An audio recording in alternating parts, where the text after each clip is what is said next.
버지니아의 한 남성이 미국을 뜨겁게 달구고 있습니다. 바로 인종논쟁 중재 요청을 위해 루프탑이라 불리는 운동을 시작한 것인데요. 자세한 내용 잠시 후에 전합니다.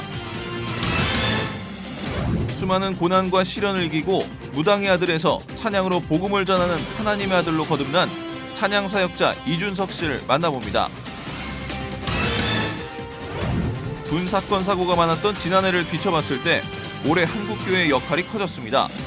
효과적인 군 선교의 방안은 무엇인지 잠시 후 이슈를 보는 창에서 한국군종 목사단장인 김태식 목사와 함께 알아봅니다. 안녕하십니까. 문강원 목사입니다. 지난해에 에볼라에 감염되었다가 완치 판정을 받은 미국인 의사가 자신이 감염되었던 곳 라이베리아로 다시 돌아가고 싶다고 했답니다.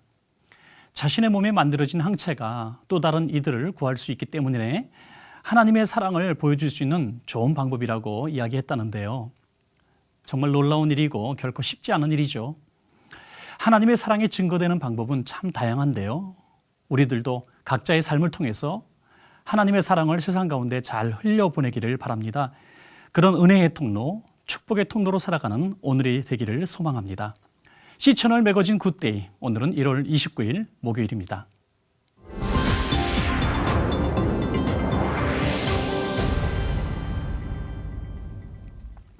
미국에서는 여전히 인종차별 문제가 사회적으로 큰 이슈가 되고 있습니다.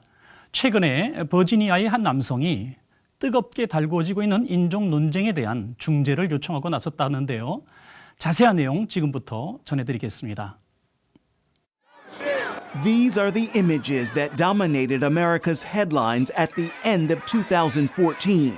Massive protests and cries of racism, following grand jury decisions not to indict police officers for shooting and killing unarmed civilians. They're divisive and troubling images. At least one man is looking to replace in the new year with images like this.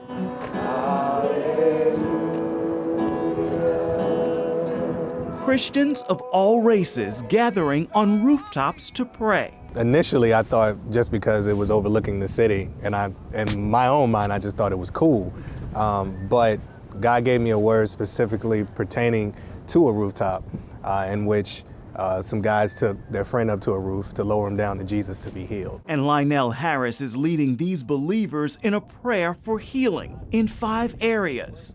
The first is unity in the body of Christ.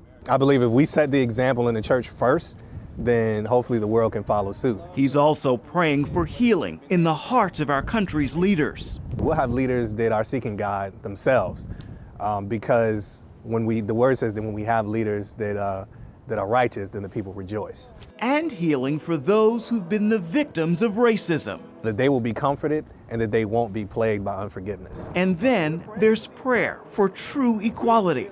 So that there's no longer a double standard within law enforcement, and so that, I guess what the founding fathers meant within the Constitution applies to everybody regardless of their race. And lastly, prayer for guidance on what work to begin when the prayer ends. That God will give us an answer and that He'll give us a plan to know how to go about having the race conversation first, and two, to start setting examples. And while this rooftop experience is happening here in the Hampton Roads area of Virginia, the goal is for this to spread across the country and become a national movement. And this call to prayer has an easy answer. Consider just grabbing a group of friends. It doesn't have to be a big gathering, but just get together on some kind of rooftop and pray. And then just upload the video. And then we're going to all do it on MLK Day together with the hashtag The Rooftop so that people are encouraged. Ephraim Graham, CBN News, Portsmouth, Virginia. 여러 연중이 옥상에 모여서 함께 찬양하고 기도하는 모습 참으로 감동적입니다. 인종 갈등을 해소시키고 또 하나가 되는데 크게 역할을 감당하기를 기도해 봅니다. 또 이번 순서는 해외 선교 현장을 연결하는 순서인데요. 오늘은 쿠바로 가보겠습니다. 아모스 선교사님 전화 연결돼 있습니다. 선교사님 안녕하십니까? 안녕하세요. 아모스 선교사입니다. 네, 선교사님 반갑습니다. 최근 미국과 쿠바의 국교 정상화가 이루어지면서 종교계에 대한 변화도 기대를 모으고 있는데요. 어떻습니까, 선교사님? 쿠바는 중남미에서 가장 잘 나가던 나라 중에 하나였는데 1959년 1월 1일부터 사회주의, 즉 공산주의 독재 정권이 시작되어서 올해로 55년이 되었습니다. 네. 처음 30년 동안은 종교의 자유가 없었습니다. 그런데 1990년에 소련이 가장 쿠바를 많이 밀어주던, 특별히 모든 식량을 지원해주던 소련이 무너지면서 한순간에 가장 가난한 나라가 되었습니다. 네. 그래서 배고픈 국민들의 불만을 공산주의 일원에 의하면은 마약보다도 나쁜 게 종교이기 때문에 그 종교를 허락해서 국민들의 배고픔을 잊게 했습니다. 그래서 1991년 쿠바 공산당 전당대회에서 원래 헌법에 있던 단서 조항, 다시 말하면 종교의 자유가 있대 종교인은 공산당원이 될 수 없다라고 하는 단서 조항을 91년도에 종교인도 공산당원이 될 수 있다라고 개정함으로써 쿠바 내에 우리가 잘 모르고 있는데 전도하고 모여서 예배드리는 그런 모든 것을 실제적으로 종교의 자유가 선포되었고 그렇게 교회가 부흥되기 시작했습니다. 그래서 지금은 1200만 인구 중에서 약 200만 정도 되는 크리스찬의 숫자를 계산할 수 있을 만큼 교회가 많이 부흥됐고요. 미국과의 재수교가 주님께서 그런 새로 만들어진 환경과 형편을 잘 사용하셔서 그것이 쿠바 선교의 어떤 복음 진보에 결정적인 도움이 되리라고 그렇게 봅니다. 사실 그동안 기독교 박해가 심했던 나라 중에 하나로 알려져 있지 않습니까? 어떻습니까, 선교사님? 쿠바가 기독교 박해가 심했던 나라라고 말하는 것은 옛날에는 맞는 말이었는데 지금 55년이 지났으니까요. 지금의 쿠바의 형편에서는 그 말은 조금 쿠바를 잘 이해 못한 데서 오는 표현이라고 생각합니다. 왜냐하면 1991년도부터 실제적인 종교의 자유가 주어지고 네. 소위 말하는 가정교회, 까사꿀도라는 것이 제한 없이 그 어디서든지 세워줄 수 있도록 그렇게 법적으로 근거가 돼 있어서 복음이 아주 빠르게 확장되고 있고 특별히 쿠바는 교육과 의료가 완전 무료입니다. 그래서 그 교육과 의료가 무료라는 그런 바탕 속에서 기독교회가 아주 빠르게 부흥되고 진행되고 그 부흥되는 그런 상황이 있고요. 네. 쿠바에는 중국의 삼각교회와 지하교회가 있는 것처럼 그렇게 완연하게 구분되지는 않지만 종교성에 등록된 61개 교단이 있고 등록되지 못한 독립교회들이 있습니다. 네. 그래서 이 담이 전에는 굉장히 높았어요. 근데 지금은 점점 그 담이 낮아지면서 함께 쿠바를 그리스도께로라고 하는 표 속에서 쿠바 전체의 복음이 아주 굉장히 뜨겁게 부흥되고 있어서 종교적인 탄압이라고 얘기할 만큼의 그런 일들은 현재는 일어나지 않고 있습니다. 쿠바의 개방화의 바람이 특별히 기독교계에도 훈풍이 되기를 바라는 마음이 간절해집니다. 이게 또 중남미 선교에 중요한 역할을 할 수 있지 않겠습니까?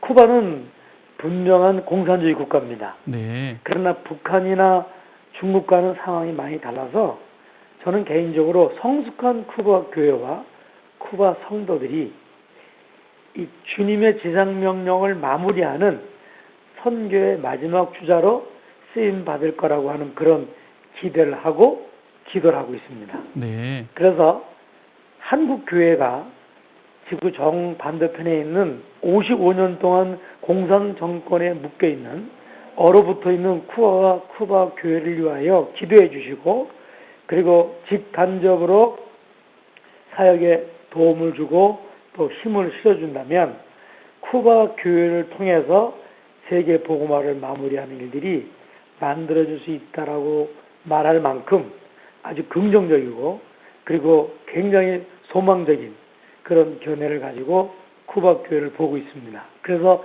이번에 쿠바가 경제적인 거지만 개방이 본격적으로 시작이 된다 그러면 하나님께서 이 쿠바를 통해서 중남미 서바나뿐만 아니라 특별히 중동권, 공산권을 향한 어떤 그런 선교의 그런 하나님 나라 확장에 결정적인 그런 도구로 쿠바 교회를 쓰시라고 그렇게 믿습니다. 아멘입니다. 쿠바를 통해서 이루실 하나님의 일들이 정말 기대가 되어집니다. 저희도 선교사님 말씀하신 대로 함께 기도하겠습니다. 선교사님 좋은 소식 감사드립니다. 네, 감사합니다. 안녕히 계세요.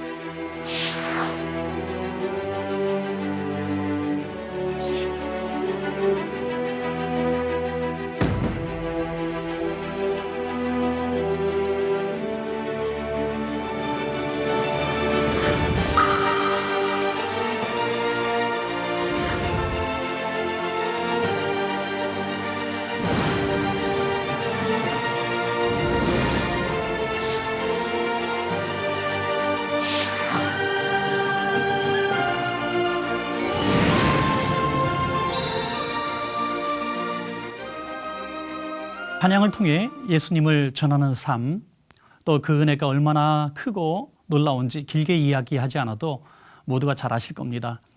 오늘 테마 인터뷰 그레이스에서는 집안 대대로 어머니까지 무속인의 삶을 살았던 가정에 뿌려진 귀한 믿음의 씨앗인 찬양 사역자 이준석 씨의 이야기입니다. 지금부터 만나보겠습니다.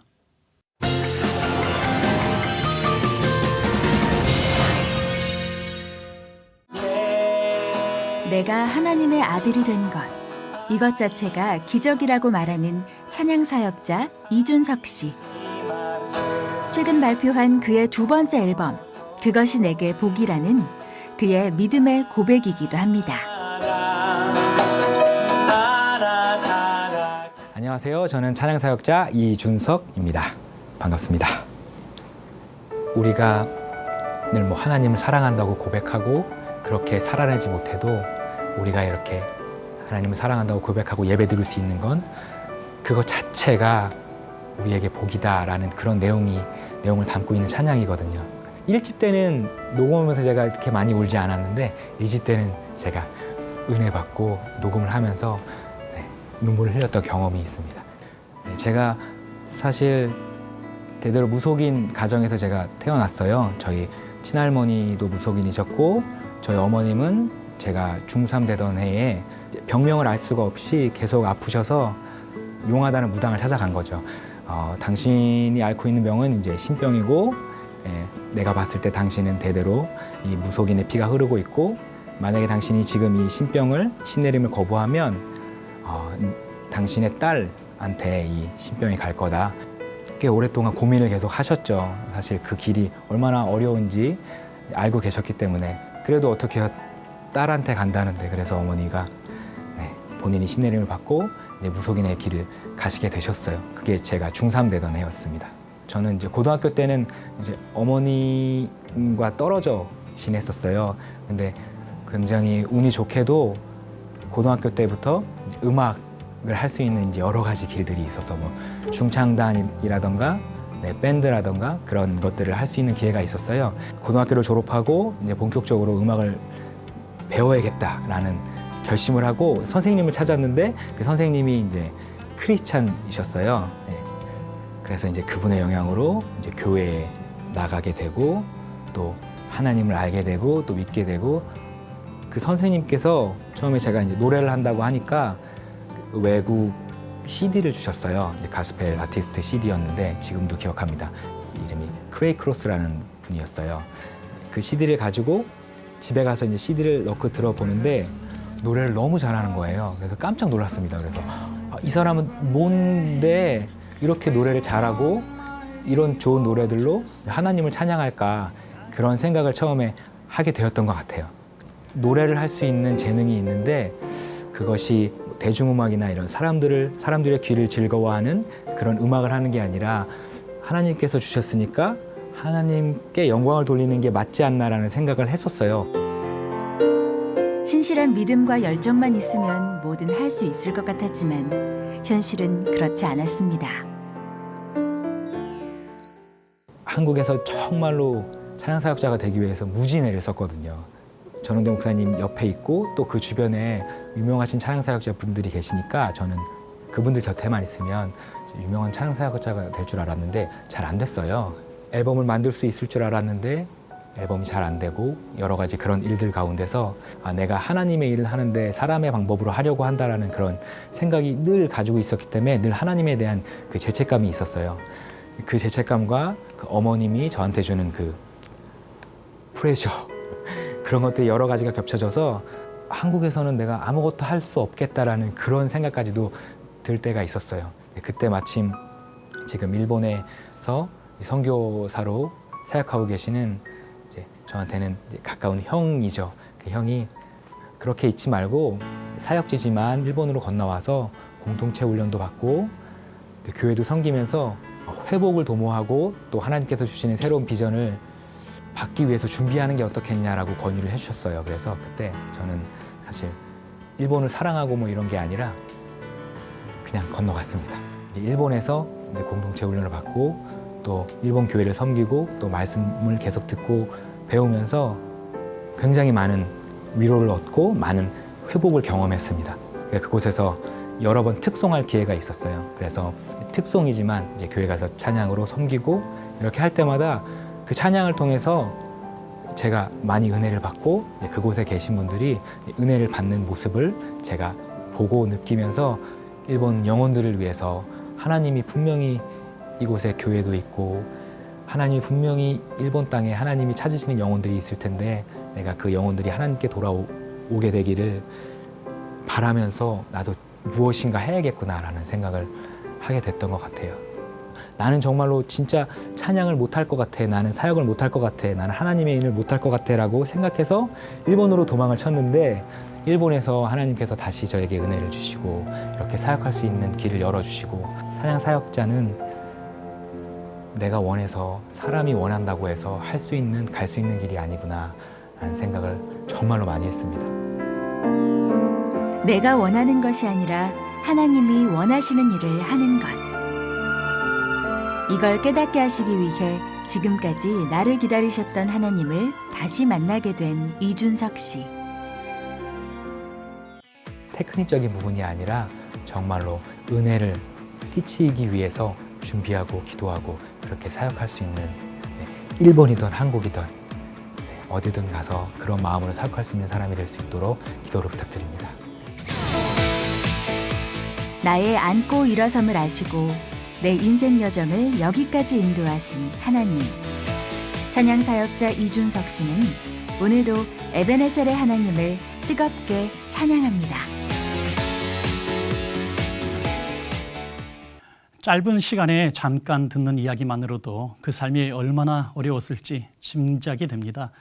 무속인의 아들로 태어나서 찬양 사역을 한다는 거 얼마나 마음이 아프고 힘들었겠습니까?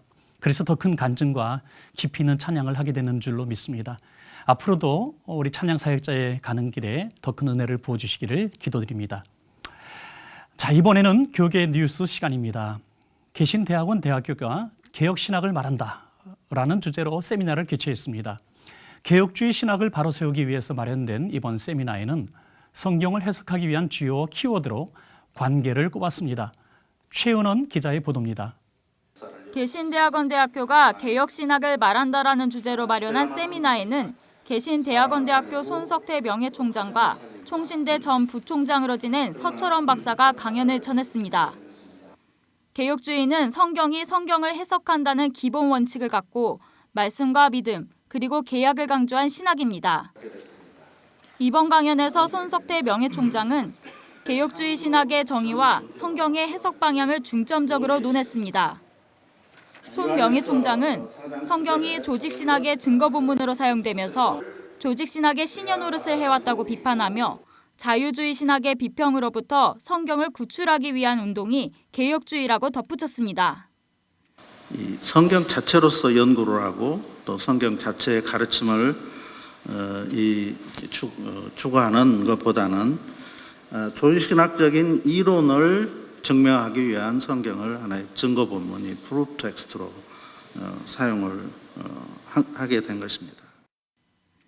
구원에 대한 약속을 실현해 나가는 과정을 체계적으로 설명하고 있는 개혁주의는 개혁을 성경의 중심 사상으로 삼고 있습니다.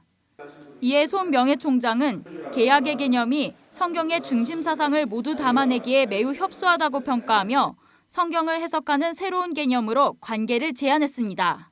개학 개념을 조금 넓혀서 생각한다면 선택이 있고 그다음에 개학이 있고 또 개학을 통한 교제가 있고 파약이 있고 다시 회복이 되는 이런 요소들이 있는 걸 볼 수 있습니다. 이어 관계 중심에서 성경을 해석한 사례들을 제시하며 개혁주의란 관계를 살리는 것이라고 거듭 강조했습니다. 한편 이번 세미나는 개신대학원대학교와 총회의 근간이 되는 개혁신학을 바로 세우겠다는 취지로 마련됐습니다. 최근 대한예수교장로회 개혁총회에서 분리돼 창립한 교단인 예장개신에 합류한 개신대학원대학교는 칼뱅주의적 보수개혁 신학을 신학적 정체성으로 삼고 있습니다. C채널 뉴스 최은원입니다. 그 밖에 교계의 소식 이어서 전해드리겠습니다. 국회 조찬기도회 신년 예배가 지난 28일 국회의사당 의원회관에서 드려졌습니다. 참석자들은 나라와 국회 그리고 교회를 위해 기도했습니다. 이날 마음에 근심하지 말라를 제목으로 설교를 전한 여의도 순복음교회 이영훈 목사는 국회의원들을 슈퍼갑이라고 표현하며 약자들의 이야기를 듣기 위해 노력해주길 바라며 또 예수님을 통해 근심보다 희망을 보는 그리스도인이 되길 바란다고 전했습니다. 한반도 분단 70주년을 맞아 지난 26일부터 2015 통일 비전 캠프가 통일된 코리아, 새로운 시작을 주제로 진행 중입니다. 부흥 한국과 평화 한국, 예수전도단 등이 공동 주최한 이번 캠프에는 평화한국 허문영 대표, CCC NK 사역부 이관우 목사 등이 참여했습니다. 캠프는 예배와 강의, 기도회 등으로 구성됐으며 오는 30일 DMZ 방문을 마지막 일정으로 폐회합니다.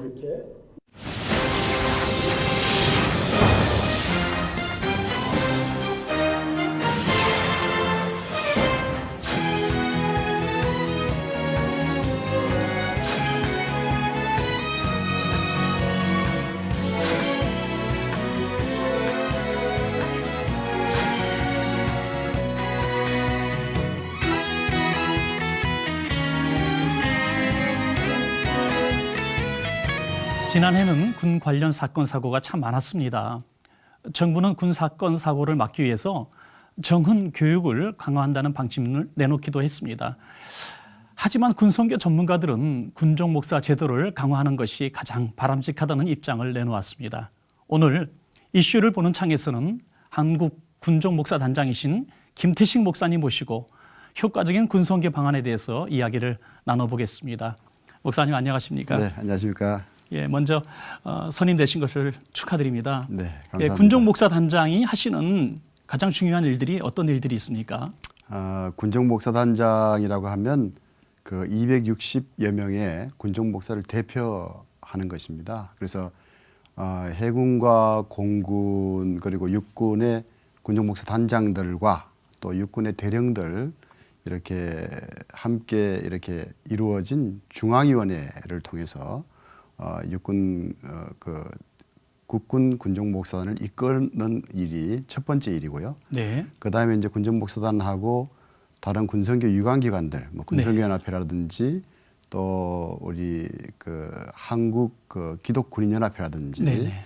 또 기독부인이라든지 네. 이런 기관들과 함께 협력해가지고 그 주도적으로 군성교를 할 수 있도록끔 이끄는 일입니다. 그리고 네네. 임기는 1년인데 그 육해공군이 이렇게 순환적으로 돌아가면서 하고 있습니다. 아, 그렇군요. 참 많은 사역을 하고 계십니다. 제가 막연하게 듣기로는 과거에 비해서 군종 목사의 수가 줄었다는 얘기들을 참 많이 듣고 있습니다. 예. 사실 어떻습니까? 사실 줄었죠. 네. 이제 과거에 어느 한 대통령께서 이 종교 신자 분포도에 의해서 군종 장교를 현실화하겠다. 그래가지고 한 20년 전까지만 해도 제가 이제 그때는 약 한 340명 정도 군종 목사가 있었는데 네. 지금은 260명 정도가 돼서 한 80명 정도가 줄었습니다. 좀 안타까운 일이라고 생각합니다. 예, 굉장히 많은 수가 줄었습니다. 네. 참 안타까운 일입니다. 이 군종 목사 제도는 대한민국이 주신 정말 하나님의 축복이라고 믿습니다. 이 큰 영향력 어떤 것들이 있을까요? 가장 큰 영향이라고 한 것은 이제 군에 교회가 세워지고 또 이 저희들에게 주어지는 어떤 권한, 어떤 그 여건 이런 것들이 좋기 때문에 마음껏 전도할 수 있다는 것이죠. 그래서 우리가 이 군에서 전도를 하다 보니까 사실은 군 안에 있는 신자들 가운데 약 56% 정도가 기독교 신자입니다. 네. 이것이 가장 큰 혜택이 아닐까 그렇게 생각하고 있습니다. 네, 그러면 또 궁금해지는 게 있는데요. 실제로 우리는 숫자에 민감하지 않습니까? 네, 네. 우리 군에서 우리 주님을 영접한 수 또는 세례교인 수가 얼마나 되는지 또 궁금해집니다.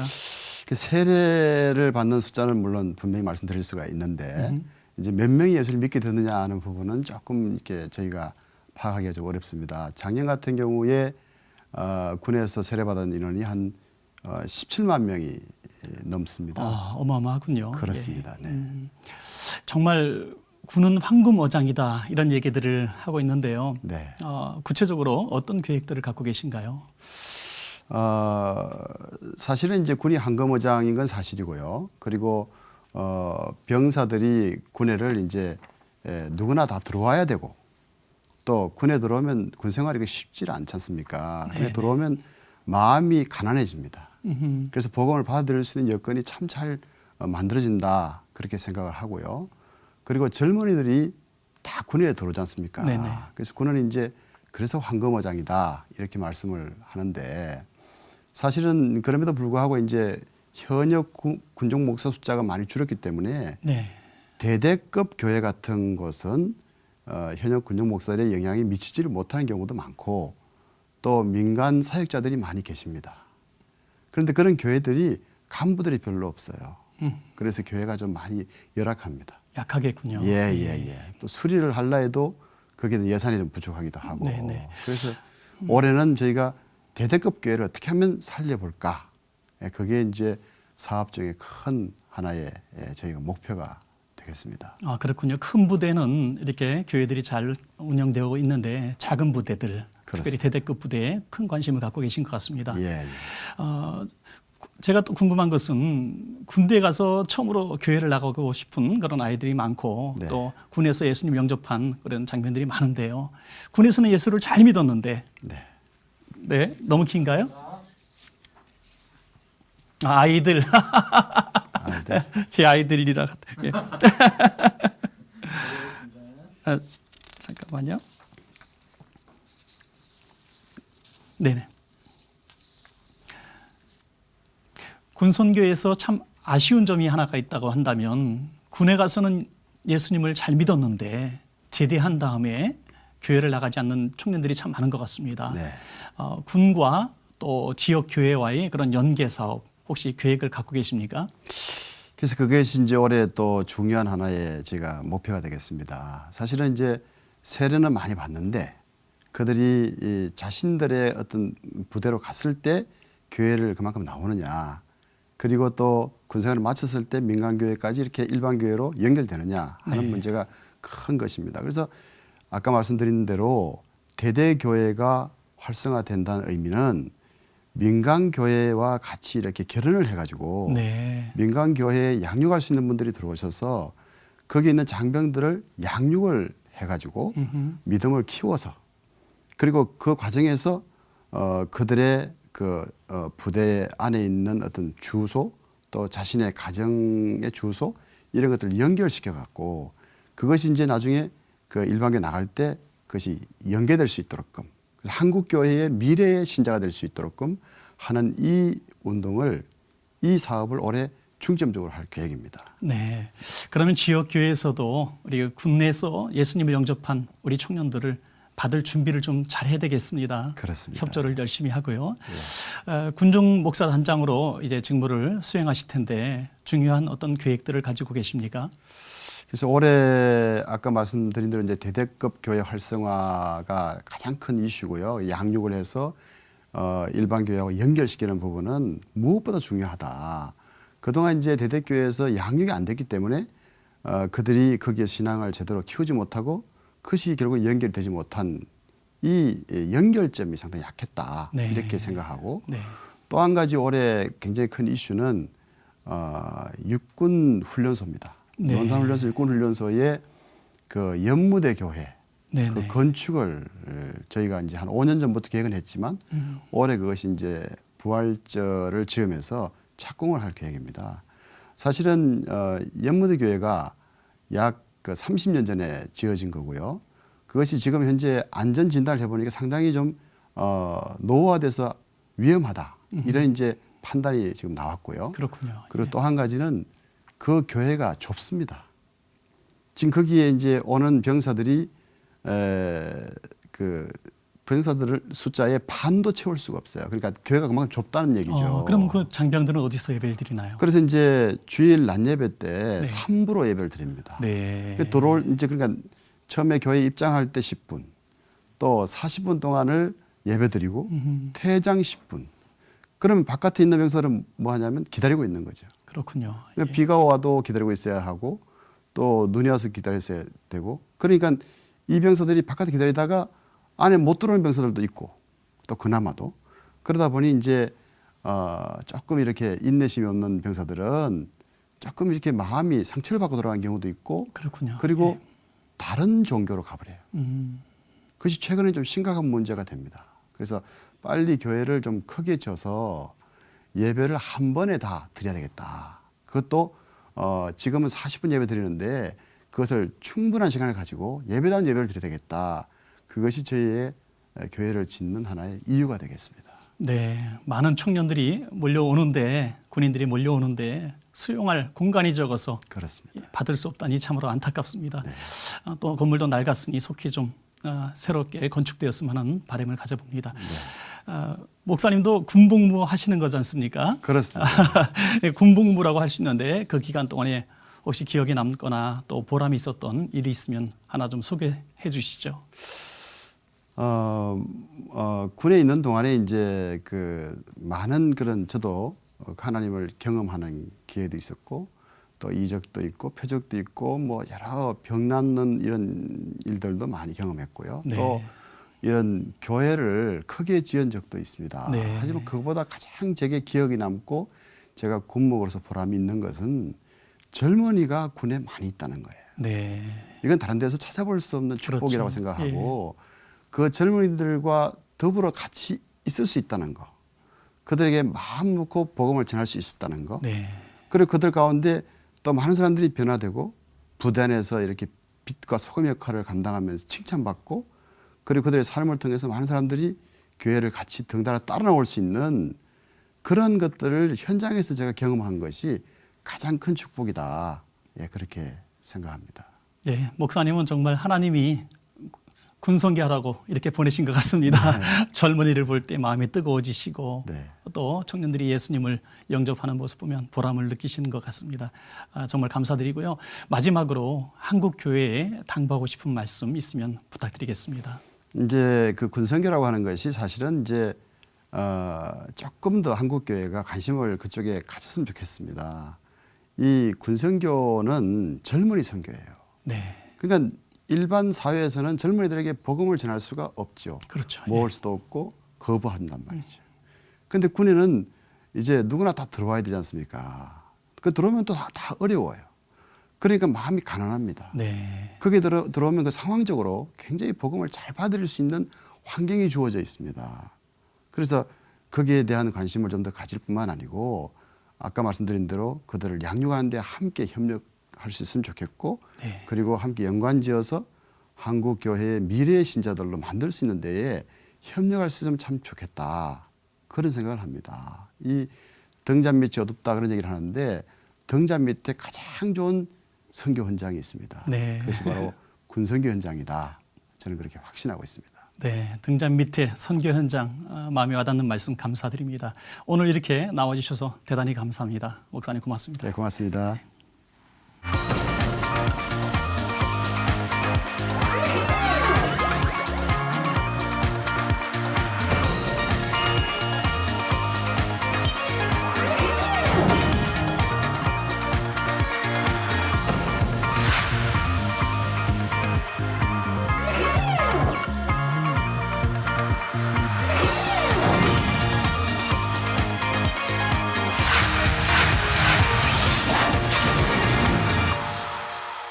C채널 매거진 굿데이는 시청자 여러분과 함께하는 방송입니다. 좋은 의견 있으시면 아래 전화번호와 이메일로 연락을 주시고요.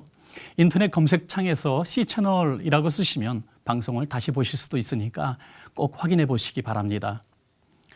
최근에 리비아에서 일어난 또 다른 테러 현장을 접하면서 불특정 다수들을 향한 무차별적인 공격이 자행되고 있음을 봅니다.